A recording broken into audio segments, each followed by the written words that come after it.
Okay, here we are again. Man, this is really quick because I did a podcast last night with Mark Leota. Doing another one here this afternoon. I got my friend Scott Wharton here. What's up, guys? Scott came over really to do some headshots. He's wanting some headshots, for promotional purposes, and I agreed to do that. And I kind of threw in the caveat, well, Scott, if you would come over and do headshots, why don't we do a little podcast? Yeah, why not? Why not? Well, right? I know you do podcasting. I've seen some of yours that you've done, and I know you from the Austin comedy scene, so I thought it might be natural just to go ahead and do a short one here. So probably do this kind of like an interview Scott. Okay. Interview style. I have to admit, I don't know Scott all that well personally. I've been around him quite a lot At Vulcan. Vulcan Gas Company, where he is employed currently. We'll get into that a little bit, let him maybe talk a little bit about that, how he got into it. But Scott, why don't you go ahead and introduce yourself, man? All right. What's up, guys? Scott Wharton, comedian here in Austin, moved from Virginia, here pursuing the dream. Met Joe working at Vulcan. He's always there being a little shutterbug that he is, and I'm a door guy that I am. So we're just like two peas in a pod now. Something like that, except I'm not a comedian. I'm not a stage guy. You are. No, I heard you doing your New Year's tale, talking about getting on stage with Tony and how much you loved it, having those 350 pairs of eyes. I did. Yeah. And he brought me on stage the other night at the Death Squad show also. Oh, did he really? Yeah, I don't think you were there Thursday night, but it was kind of a repeat of the New Year's. He's like a prop for you, or you're like a prop for him now, yeah. Well, he told me after the show that he needed a moment. He needed to create a moment to kind of change up the crowd. Uh-huh. And it really does. Yeah, yeah.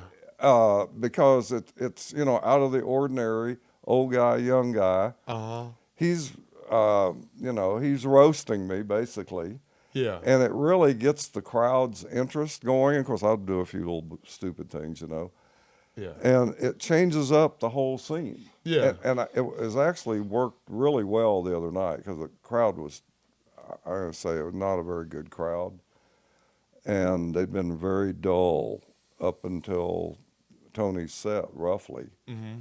Kind of variable reaction for the crowd, And he saw that, and he realized he needed to do something to change it, and he did, and it worked perfectly. Yeah, okay. Because he had a great set after that. He's a lot of energy. Everybody was laughing, engaged. Mm-hmm. And then Casey Rocket came on right after Tony. Of course, Casey's like all energy. Oh, yeah. And so, man, it just carried through so well, Okay. So anyway, let's come back to you a little bit. So Virginia.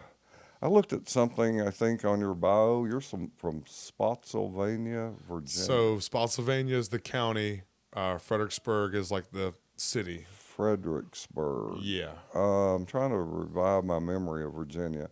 I grew up in Upper East Tennessee. Okay. I'm pretty familiar with southern and southwestern Virginia. Uh-huh. I don't know too much about the rest of the state, though. What's Fredericksburg? Is that up? That's up close to D.C., right? Or Yeah, not? so it's like an hour south of D.C., an hour north of Richmond. Okay, and what's that area known for, would you say, primarily? So it's Probably not comedy, necessarily. No, it's definitely not known for comedy. No, yeah. I'm trying to change that. If everything works out right, we can change that. There we go. Starting here so Fredericksburg is actually known as the crossroads of the Civil War. Since it lies 50 miles between D.C. and Richmond, Okay. it was a battleground a lot during the Civil War because those two cities were the capitals of the Union And the Confederacy. and the Confederacy. Okay. So my hometown is just littered with Civil War battlefields and also a lot of colonial history as well. It's George Washington's birthplace. And his boyhood home is Fredericksburg. Wow. And that's also the town that he became a Freemason in. Have you visited those historic places pretty much? Oh, As yeah. a boy? Yeah. You grew up there? I guess you were born there? Or Yeah, I lived most all my life there. most all your life in that area? Except for like 6 months. 3 months in 3 months in Springfield, Tennessee, which is like northwestern Tennessee. Uh-huh. And then like 3 months up and down the East Coast, mainly in Augusta, Georgia. Okay. Yeah. See, I grew up in Elizabethton, Tennessee, which you probably never heard of, but it's up in what they call the Tri-Cities area. Uh-huh. And one of those cities is actually in Virginia. It's half in Virginia and half in Tennessee, Bristol. Bristol, yep. Bristol, Virginia, Tennessee. You ever been to Bristol? I've driven through there multiple times on my way to Kentucky or on my way to parts of Tennessee. Okay. I know it's well known for its racetrack. Yeah. They have the race there twice a year. Yeah, I don't want to get into that in too much detail, but when I was in high school, that was kind of my intro to NASCAR racing, because I've been a big racing fan and participant, by the way, for a good bit of my life. And we used to go there. Tickets were like $5 when I was in high school. It was in like 1963, 4, something like that, when they first built that track and started running, NASCAR major races over there. I don't know how many of those races we went to. And then they got the drag strip out behind that, Thunder Valley. Were you ever there? Yep, Thunder Valley. You have any interest in that at all, Scott, as you're growing up? Growing up, I got dragged around all sorts of motorsports. So there's the track down in Richmond International Raceway, and they hold races down there for NASCAR races down there twice a year. Yeah. And I remember for years, every Friday night that they had the races down there, I would get taken down there because kids were admitted for free. Okay. So my dad would take me down there. Was he a big fan? Yeah, he was a big racing fan. Bobby Labonte, Interstate Battery. Dude, I've been to so many NASCAR events. They're fun as hell. Yeah, that brings back some memories, certainly. Where's Texas Motor Speedway at in relation to here? Texas Motor is Dallas-Fort Worth area. Oh, okay. Texas Motor is about 10 miles north of Fort Worth. Okay. So about 3.5, 4 hours from here? Yeah, about that, something like that. Yeah, I've been to a few events up there. In fact, believe it or not, I've even driven on that. I've driven a race car on that racetrack. Really? Yeah. What kind of car was it? BMW E30, a race car that I had at one point in time. Okay. I got to tell you, I don't want to get off on the racing thing too much, but it seemed like you're interested in it. You can't imagine what it is, a thrill to drive a race car on a track that has high banking. The first time I lapped that track and I went around through, and this is at race speed, which is maybe 100 and 120 miles an hour, nothing like NASCAR speeds. And you go through NASCAR turn 3 and then 4, which brings you back out on the front straightaway. And that track, I mean, I looked out and I was looking straight. I looked out the side window as I was going through turn 4, and I was looking almost straight up, it seemed like. Yeah. Because of the banking in that turn. Is so high. And the track levels out, and that track is extremely wide down what's nominally the front straightaway. And you could put the car anywhere you wanted to and drive it because at the speeds we were going, you drive as fast as you wanted to down through that front straightaway.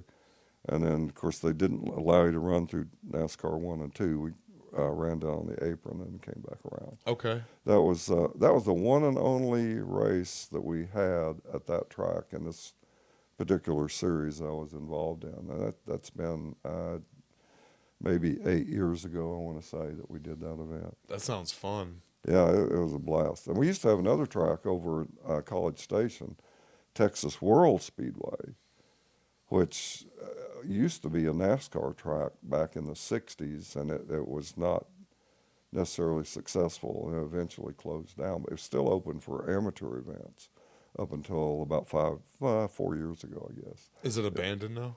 Yeah, it's been turned into a housing development. Oh, okay. Yeah.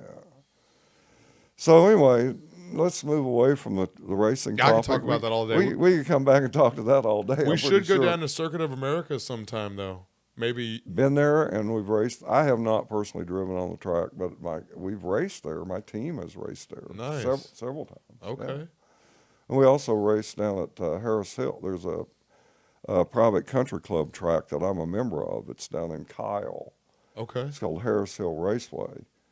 It's a little road course, a little less than 2 mile road course. Kind of goes up and down the hill and around. That's cool, man. Neat little track. Got a bunch of members, and you can sometimes take guests down there, and they sometimes have amateur endurance events down there. So we run at that. I've never heard of a Usually- country club with a racetrack. That's It's awesome.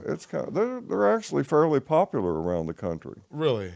Yeah, I call it a country club racetrack. It depends on the facility. I mean, some of them are as nice or nicer than the finest country clubs. Others are, they're private. It's kind of got a country club environment, but they're rather maybe mundane facilities. This one I'd call this one kind of middle of the road down here. And it's not exorbitantly expensive to be a member. Okay. But it gives you privileges to use the track anytime you want That's to. cool. So yeah, if you want to go down there sometime. Yeah, dude, we should check out a race. That'd be fun. I'd love to have you tag along. So let's come back to the comedy scene. So Spotsylvania, Virginia. Spotsylvania? Yeah. Yeah. So how did you get launched into comedy? Kind of in that area of that region. What brought you into it, Scott? So there was a local bar nearby, and I kind of became friends with the local DJ, and a friend of his started hosting open mics at the bar. Oh. And I was living at a motel at the time, and the bar was like literally a stone's throw. I could walk there. I could crawl back if I had to. You know what I mean? Maybe if you had one too many or something like that. Exactly. Mm-hmm, And I wasn't driving at the time. You know what I mean? It's not like I could get up to D.C. or down to Richmond to do mics at that time. I didn't know anybody in the scene. Mm-hmm. So I went over there, watched a couple mics, and then I went home and wrote, and then I started doing open mics. And that was March 8th, 2018. I've been doing it ever since. Okay. Yeah. 2018. 2018. Okay. So when you were in high school or other schooling, did you do anything drama related or stage kind of work or No. anything that would spark your interest in comedy? No, I never did. Never did theater. I never did improv, anything like that. I did like chorus classes when I was in middle school, maybe. Okay.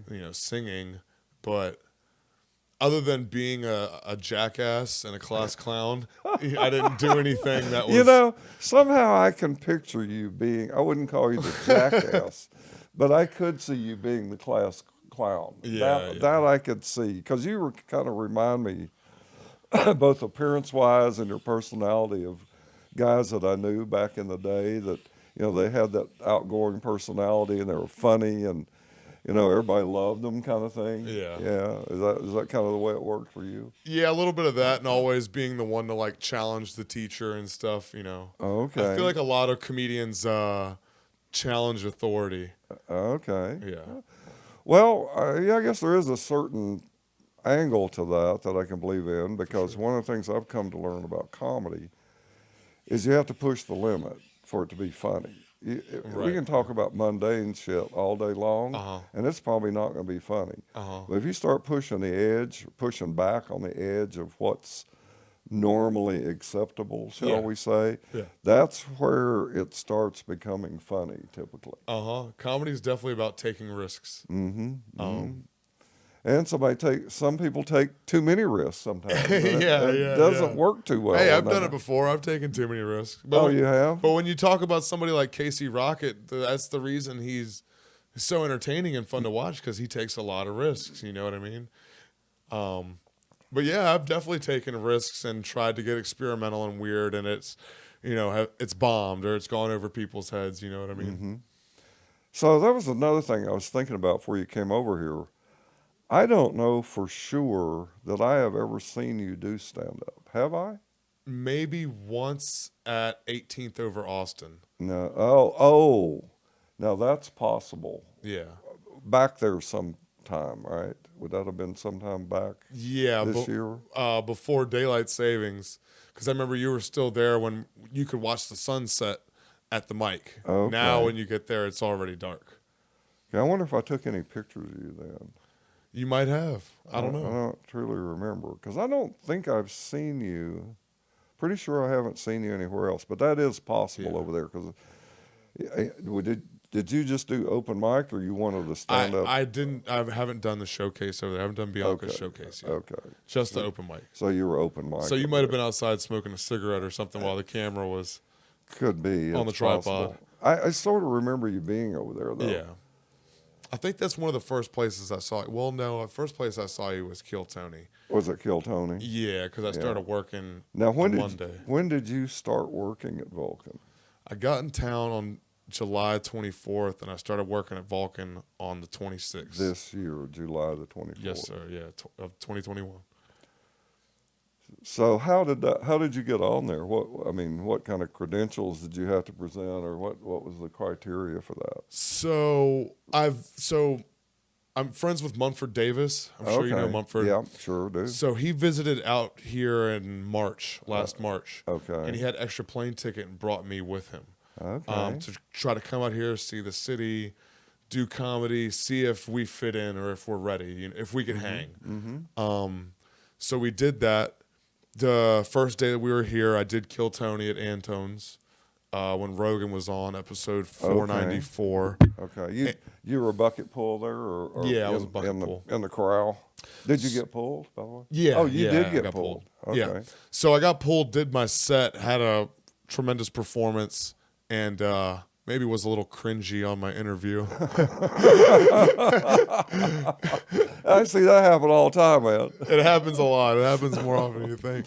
Yeah. Well, it was like when I did my set, I like zoned out to, Tony and Red Band and Moses and Rogan, and it was just me in the audience. And then once that was over, I didn't really calm down. I was still like hype, and Rogan was right there, and it's like I don't know. It was like a dream, and it was weird. So I was I was definitely a little cringy in my interview. I'll admit it. That's kind of a neat debut to debut in front of that crowd. Much, to have Joe Rogan there, especially. Yeah. So I had that experience. Well, that night, the owner of Vulcan, the operations manager, and the comedy liaison were all in the audience. So after the show, I ended up speaking with them. They were telling me how much of a great set I had, and invited me to come back the next night. So I went there the next night, and I went back once again that week, and I became very close with the operations manager at the time. Mm-hmm. So between when I visited and when I moved out here, I kept having the operations manager tell me, you need to get out here, I have a job for you. So as soon as I got out, as soon as I was on the way out here, I was like, hey, I'm on the way. Pretty much automatic job when you got here. Yeah. And I mean, when they invited me that night too, I'm still a low man on the totem pole. So I offered to help stack chairs or do whatever to help the club out. And I think they recognized that I cared about comedy to that extent that I was willing to stick around after the show and help them stack chairs. Mumford got a job. Mumford got out here before I did. So he got a job at Vulcan, and then between him and the manager, they kind of helped me get a job at Vulcan as well. Okay. Yeah. Well, that's very cool. So how many nights a week do you work there? Right now I'm working 2 nights a week, Saturday and Monday. Saturday and Monday. Yep. So always Kill Tony. Always Kill Tony. On Monday.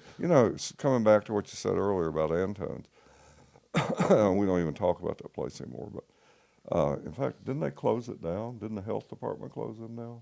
I'm not sure. No, I don't know. I'm just kidding. Okay. I was like thinking, it sounds like something Tony would say in the middle of one of his sets. Yep, health department closed him down. I did see one night, this was really funny. Tony came in there wearing an Antone's jumpsuit, almost looked like a mechanic's jumpsuit that had Antone's patch on the chest and a big one across the back. And they had sewn a Vulcan patches over the Antone's patch and 3 Vulcan patches over the Antone's patch on the back. Oh, I thought that was really funny. I never went to a show over there because that was during the pandemic. Their ticket sales were limited, and that place didn't hold that many to begin with. I think it only held like 80 people at most, right? I'm not sure. That's what somebody told me. And we tried to get in to see Kill Tony back in that era, the Antone's era, but we could never get in. It's a much smaller venue, and it's all one level. The great thing about Vulcan is it has that that big lower level, Uh-huh. and then it has the upper level kind of horseshoeing on top. Mm-hmm. So anybody that's sitting under that horseshoe, their laughter is kind of vortexing underneath that second floor, Mm-hmm. and it kind of spins around up around the stage. That room just it funnels energy in a really strange way, almost like a football stadium or something. Or like an amphitheater almost. Yep, exactly. And it's just perfect. It's so much more perfect for comedy than Antone's was, being that one level, Well, plus having just more seats, Mm-hmm. makes it probably more economically viable. Uh-huh. Because Yep. you got more money to deal with, Yep. right? And a More better seats. staff. And a better staff. There we go, better staff. Yeah, that is an interesting thing for me because having been going over there now since the pandemic broke, since spring of last year, and I go over there at least 2 nights a week, sometimes 3. Kind of gotten to know a majority of the staff, door guys, the bar staff, some of the management, and certainly the Big Left comedy people. I've gotten to know them. And it's just been amazing to meet these personalities, which for me, I'm an engineer. I grew up and worked for many, many, many, many years in a very technical environment. Uh-huh. And the majority of people that I have been exposed to on a day-to-day basis, and even friends, have been of a similar background, similar mindset, Not so much engagement with people with other talents, other skill sets. And I just really come to realize what a I don't know what the right word to use even is, just the range of people, their skill sets, their talents, their interests, the varied personalities. Yeah. And of course the comedy world has its own, I've come to believe, its own kind of special character types. And even that is not necessarily uniform across the spectrum of No, comedians. But there's still some overlapping factors between all comedians. Even people have different styles or different personality types. There's still some overlapping weirdness, for lack of a better term, about comedians that really makes everybody a community. This is true. I mean, not everybody can stand up, and I can see that it's very hard to do. To stand up and be confident in yourself and deliver a message that turns out that people react to it as if it were funny, and it is funny. Yeah. And it's like, that's kind of a gift to be able to do that in some ways. I can crack a joke, but I could never stand up on stage and stare into 350 eyes and, tell a funny line. I couldn't do that. Right. For 20 and 30 and 60 minutes. Yeah. What about that when you're doing a lot? What's a good entree for a question here? What is the longest set you've ever done? Probably between like 20 and 30 minutes. Okay, so you got enough material to do a good 20 to 30. Oh, yeah. Do you do much crowd work at all? I love crowd work. Absolutely love crowd work and joking on the environment, things happening in the room. It's something everybody can see. That's probably the thing that pleases me most when I see comedians on stage is how they handle the crowd work aspect of it. And I even see them from week to week when they're having good weeks or having bad weeks. Right, yeah. Or they're not, maybe they're not really up to it that night, but they know they got to, perform. So they just kind of go through the ritual. It's all canned. You've heard it before. And then the night they come out there and they're really inspired, and the crowd is giving them, because you need that crowd. That crowd is giving you energy. Yeah. You feed each other. Yeah, and if you don't have a good crowd, you don't get that energy. So all you can do, I think, is rely on what you know. But if that crowd is feeding you energy, I see comedians able to feed off of that. And they'll riff off of it, ad lib, go off into different directions just based on the fact that the crowd is pulling them a particular way. Yep, for sure. What do you like to do to engage someone in the crowd or the crowd itself? Do you have any particular gimmicks or things that you would do to bring somebody into your set? No, nothing in particular. Most comedians, Well, just ask somebody. The basic formula for that is, I mean, you see Hinchcliffe do it. It's roast somebody Uh-huh. and then get to know them, ask them their name, what they do for a living, and kind of screw with them. And it's good to do that at the beginning of a set because then you can use them as somebody later on in your set to kind of come back to. You know what I mean? Oh, Say, okay. you know, da da da, and crack a punchline and go, Joe knows what I'm talking about, right? And it just kind of adds like an extra tagline. Plus, it's a party. Yeah, that's what we do. We work in the party industry, right? It's a parlor Yeah. trick, you Yeah, of know. course. So we're hosting a party for whether it's 3, 5, 7, 60 minutes that we're on stage. So when you do crowd work and engage the audience, it makes it feel more personal, more intimate, and it brings the audience together more. You know what I mean? It feels more like a party, you know? You know, one of the things I observe is the quality and the differences in crowds at various shows I've been to, both at Vulcan and other places.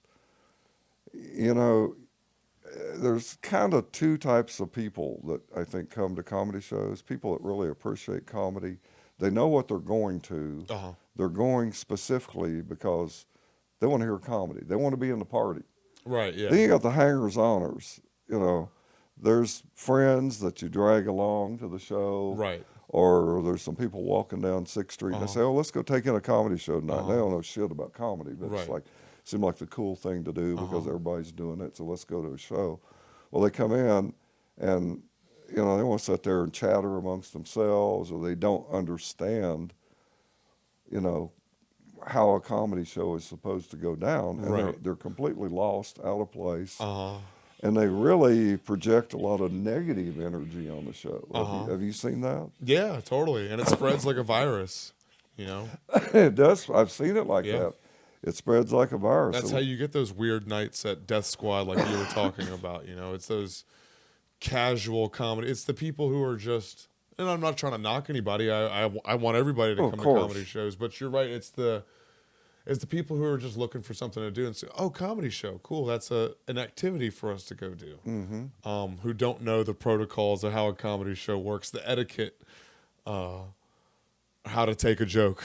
Yeah, exactly. They don't know how to take a joke. You know, some guy's up there making some comment that's maybe a little pushing the limits of what's acceptable. It's like, oh my God, that guy is fucking something or another. Right. They don't understand that it's satire, that Like it's a joke, satire. it's a character. It's a play. Right. Nothing that goes on stage is real. Right, yeah. It's just like a play. Nobody's taking it seriously. The people who are playing Romeo and Juliet aren't really committing suicide. No, You know? no.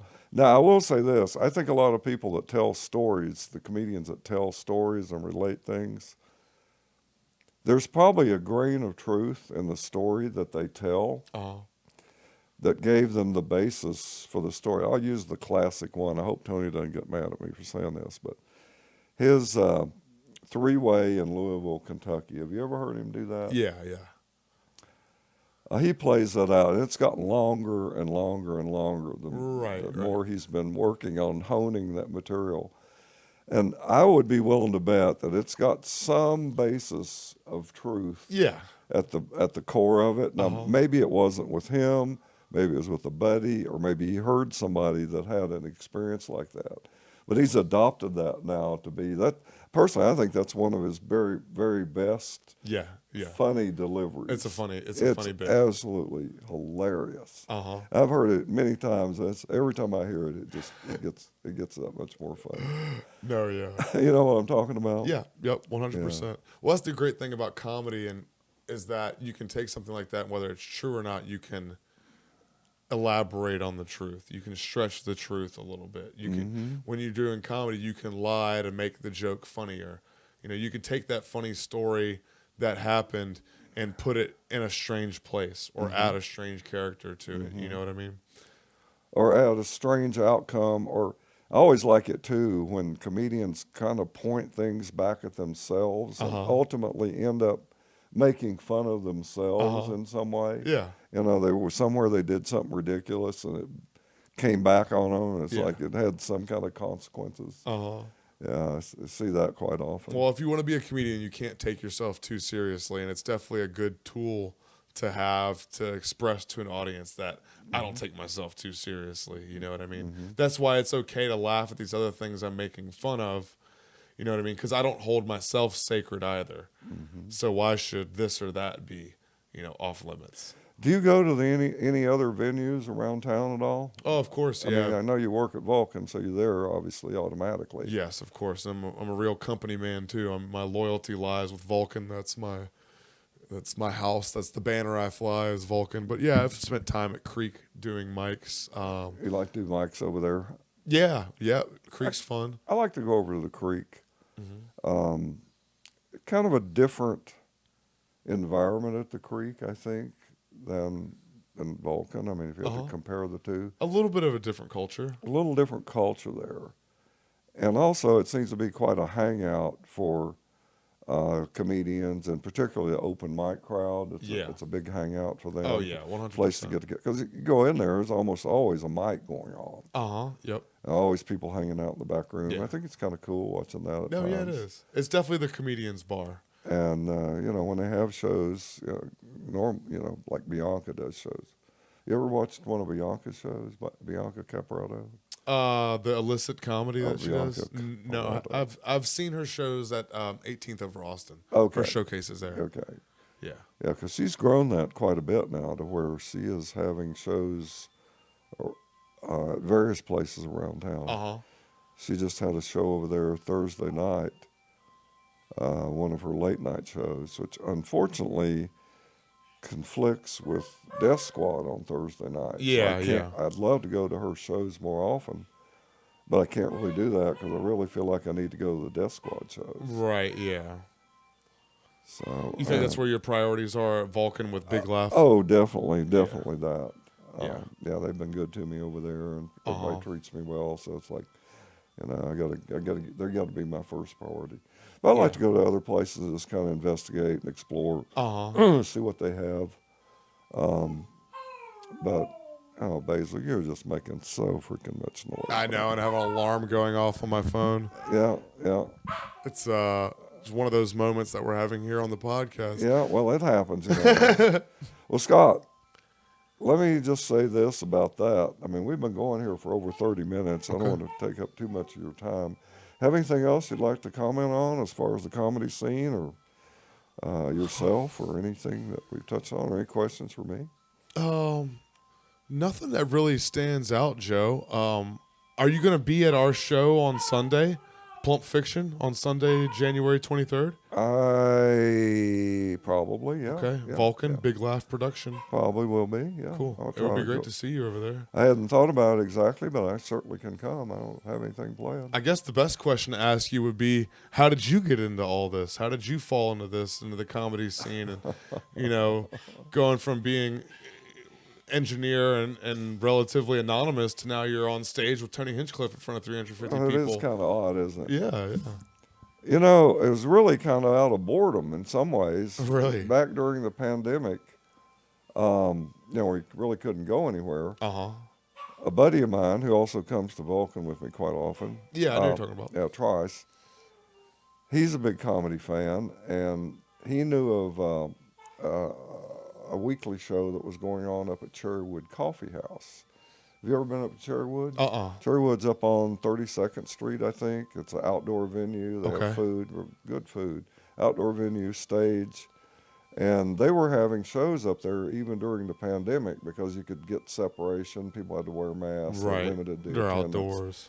Plus, the son of one of our friends is one of the hosts up there. Okay. Emilio Babo. Have you ever run into Emilio? I don't know Emilio. Okay. He was on Kill Tony one night recently. You know what? Yes, I do know Emilio. You know what I'm talking about? Yep, kind of tall guy. Yes, sir. A little slim, tall. Yep. He's one of the co-hosts for the show up there on Tuesday nights. And we started going to that pretty religiously. And then and by the way, I've done photography all my life. And strictly as an amateur, not a professional. I don't do it for money. And I had gotten into doing a lot of night photography, town photography, non-comedy show photography. Because it's challenging to do that. Available light photography is challenging. And so that one night we were going to the comedy show up at Cherrywood. I said, well, I think I'll take my camera along. So I started taking pictures up there. Well, the comedians loved it. And so that, I kept doing that every week. And then the pandemic kind of broke. Vulcan opened up. They started having shows. And I asked Brandon, who's the CEO of Big Laugh, I asked him one night when I was coming to the show, I said, could I take pictures there? He said, well, I don't know. We don't allow photography. He said, I'll give it a try, though. You can come, you can try at the show. And so I did. And he liked what I did. And then Tony I think he was on that show that night. He saw some of my photos. He says, hey, man, I want you to come take pictures at all my shows.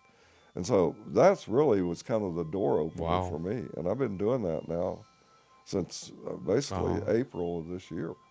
And it's like, yeah. And cool. Pretty much any show that's a big show in town, he's been on recently. So you're there on Kill Tony on Mondays, Rogan on Tuesday and Wednesday. I don't go to the Rogan shows. So okay. I went to one. I did photography at one.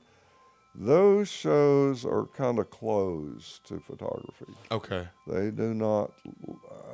I can't comment on it because I don't know. But they have their own personal photographer. Well, I don't think they even take photos at those shows. Okay. Not that I've noticed. Yoni does some video at those shows. Right, yeah. That's what I meant, yeah. Yeah, Yoni does some video at those shows, but they don't do any stills to the best of my knowledge. I did that one show. I was invited to do the one show, but that's just not the habit to have stills. And really, his shows are not as much of a variety show as, say, Death Squad or Kill Tony, where you got many people coming across the stage, and they vary from week to week. Whereas Joe's shows tend to be more, they're I hate to use this word repetitious, but they're more consistent with. You get mostly Joe, and then a couple of openers. Yeah, you get Hans or David Lucas or William, then Tony, then Joe, typically. Yeah, I wish I'd gone to that show last week, though. Last Tuesday. As an audience. Because he had Ari Schaefer and Tom Segura there for that show. Mark Norman and Shane Gillis as well. Yeah, I would like to have seen that. That would have been epic. Oh, wow, it was fun. Were you there? I stopped in on Tuesday and saw that, yeah. Okay. Oh, yeah. Cool. Yeah, I'm sorry I missed that. No, don't apologize to me. You gotta start trying to go to those Tuesday or Wednesday shows, or get Brandon to get you a list of who's going to be there, so you know when there's going to be Rogan shows like that, so you can go perform. So you can go perform your craft of taking those sleek, crisp photographs that you take. Joe also does OnlyFans photographs. If any hot young ATX girls want to come get their pictures taken, Joe will help you. I'm your manager on any of those. Hey, you can be my manager, Scott. I think I found the guy I'm looking for, man. I'm glad I invited you over here. Man, you got to have Chris on your podcast. You got to have the painter on your podcast. Oh, Chris Rogers? Yes, sir, the muralist. I should approach him on that because I do talk to him quite a bit. Yeah. I've gotten to know him a little bit. Chris is great. More over time. Yeah, a very, very talented man. Yep. That's all I can say. Well, that's cool, though, Joe. That's cool how you fell into it. Yeah. That's neat how life just kind of unravels like that sometimes. Well, you're here by kind of the luck of the draw. I mean, really, you're here by the luck of the draw, probably, because you got drawn at that Antone's Kill Tony show. Yep. You got exposed to the management at your current employer. It's like, now, what if that hadn't happened? And I like to consider alternatives. What if that hadn't happened? Then what would you have done? Right, yeah. Would I have felt as confident about my trip out here? Would I have wanted to move out here? Would I have met those people and made those connections to... Yeah, it would have been a lot harder row to hoe, I suspect. I mean, you might have made it, but we don't know that. Right, yeah. No, it might have been more difficult for me to come out here without that confidence and without that... Without all the network that I already had out here, you know what I mean? If I was coming out here more naked, for lack of a better term. Yeah, in my case, if Brandon hadn't taken a chance on me when I contacted him, because I had bought tickets for a show, first show I'd ever been to over there, and I'd been taking pictures at these other shows, I thought, you know what? I know they don't allow photography, but I'm going to ask him if I can take pictures. And he took a chance, said, yeah, okay, all right, you go ahead and take pictures. Yep. If he hadn't said that, I wouldn't be taking pictures of them. And now they're using them for all their promos. Yeah, they use all their promo now. It's like they kind of depend on them now in a way. Yeah. Well, yeah, And I Connor love has gotten so good. I don't know if you've noticed what he's been doing lately. 'Cause he does a lot of their publicity. yeah, their social media. And he has been, social media part of it, and he has been using Canva to create collages. For like the Death Squad shows. And so stuff, he like has Kill Tony. been creating those collages to plug the Death Squad shows. He's just done such a great job with Yep. that. Yeah, I like Connor a lot. Man. Yeah, I He's like a Connor too. good guy. Good Yeah, guy Connor, yeah. that's his name. by the Yep, way. there you go. Good It's guy his Connor. Instagram. All right, Scott. Well, I think we ought to wrap it up, man. This has been really good. Yeah, dude, You it's want to been do fun, Joe. another one at some point? you Yeah, of think? course, no problem. Yeah, let's see how this one looks. Now that and- we've got this initial like getting to know each other podcast out of the way. Yeah, maybe we can come up with a topic for the next time and kind of make it a Yeah, little that's more fine. topical rather than Uh-huh. just back and forth interview. Kind of get to know That's you. thing. cool. Or Yeah. if you bring other people in here and have a group of comedians. Or in by here, the way, I'd if be you open to know that, too. somebody you want to bring over, I'm fine with that. Okay. I'm fine with doing that. I mean, we can have 3 here, 3 wide, maybe 4 wide, and I got plenty of cameras, so we can even have people off sure. camera, but with a camera on them. Podcast party at Joe's. Yeah, we can do that. All right. Yeah, that's a big couch right there. You can fit a couple comedians on there. So anyway, let's transition off of here. Scott, we'll go ahead and do your headshots, and we'll call it a day. Bud, thank you for coming Thank you, over. Joe. Thanks for having me. Let me fade this out. Yes, sir.